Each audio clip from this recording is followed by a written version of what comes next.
በአጣዬ ከተማ አሁን ላይ አንጻራዊ ሰላም ቢኖርም ከደረሰው ተደጋጋሚ ጉዳት አንጻርና ባለው ስጋት የተረጋጋ ህይወት እየመራን አይደለም ሲሉ አሚኮ ያነጋገራቸው ነዋሪዎች ተናገሩ። የከተማ አስተዳደሩ ከንቲባ በአካባቢው ላይ ተደጋጋሚ ጥቃት እየፈጸሙ ያሉ የጥፋት ኃይሎች ላይ አስተማሪ እርምጃ እስካልተወሰደ ድረስ ከስጋቱ መላቀቅ አይቻልም ብለዋል። ለለምሌኩ ተጨማሪ አለው። ከ2010 ዓ.ም ጀምሮ በተደጋጋሚ ከፍተኛ ውድመት የደረሰባት የአጣዬ ከተማ አስተዳደር አሁንም ከጉዳቱ አላገገመችም።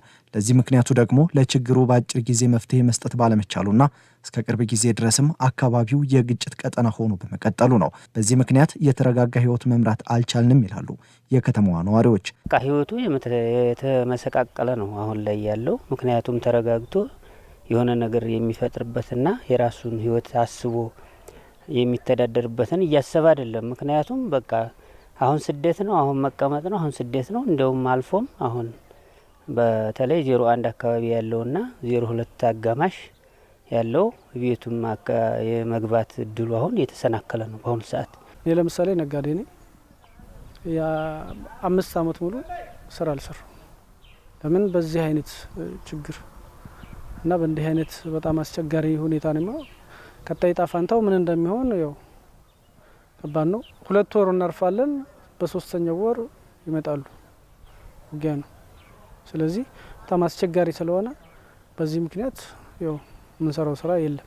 የከተማ አስተዳደሩ ከንቲባ አቶ አሳልፍ ደርቤ አሁን ላይ የመንግስት የጸጥታ ኃይል በመኖሩና ግጭት በመቆሙ የተወሰኑ የማህበረሰብ ክፍሎች የተረጋጋ ህይወት ለመምራት ቢሞክሩም አብዛኛው ግን ቤቱ በመውደሙና በተፈጠረበት ስነ ልቦናዊ ጫና ወደ ሌሎች አካባቢዎች ተፈናቅሏል ብለዋል። የከተማችን ማህበረሰብ ተረጋግቶ እየኖሩ አይደለም።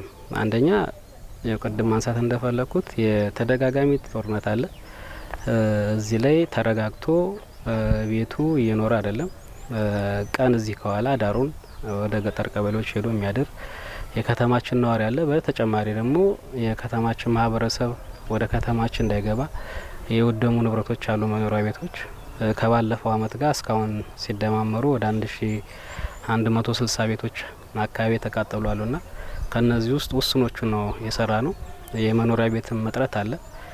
ከብሔረሰብ ዞኑ ጋር አሁንም የህግ የበላይነት ተከብሯል የሚል ግምገማ የለንም። 5 አመታት ገደማን ያስቆጠረው የቀጠናው የሰላም እጦት በውይይት ለመፍታት ተደጋጋሚ ጥረት ቢደረግም ውጤቱ ግን በተጠበቀው ልክ አልሆነም። ተደጋጋሚ ከከፍተኛ አመራር እስከታች ያለው ማህበረሰባችን የሀገር ሽማግሌ፣ ወጣት በውይይት ደረጃ ችግር የለም፣ ግን ሰንኮፍ የሆነውን ተጠያቂ መሆን ያለበትን አካል ተጠያቂ ስላልተደረገ እስካሁን ድረስ የጸጥታ ችግሩ እንደቀጠለ ነው ያለው። ለዚህም የመንግስት የጸጥታ ኃይል ይህንን ጥፋት በሚፈጽሙ ህገ ወጦች ላይ እርምጃ በመውሰድ ማህበረሰቡን ከጥቃትና ከስጋት ሊታደገው ይገባል ብለዋል አቶ አሳልፍ። የመጨረሻ መፍትሄ ሊሆን የሚችለው የጸጥታ መዋቅር ወይም የመንግስት አካላት የህግ የበላይነት መረጋገጥ አለበት ብዬ አምናለሁ።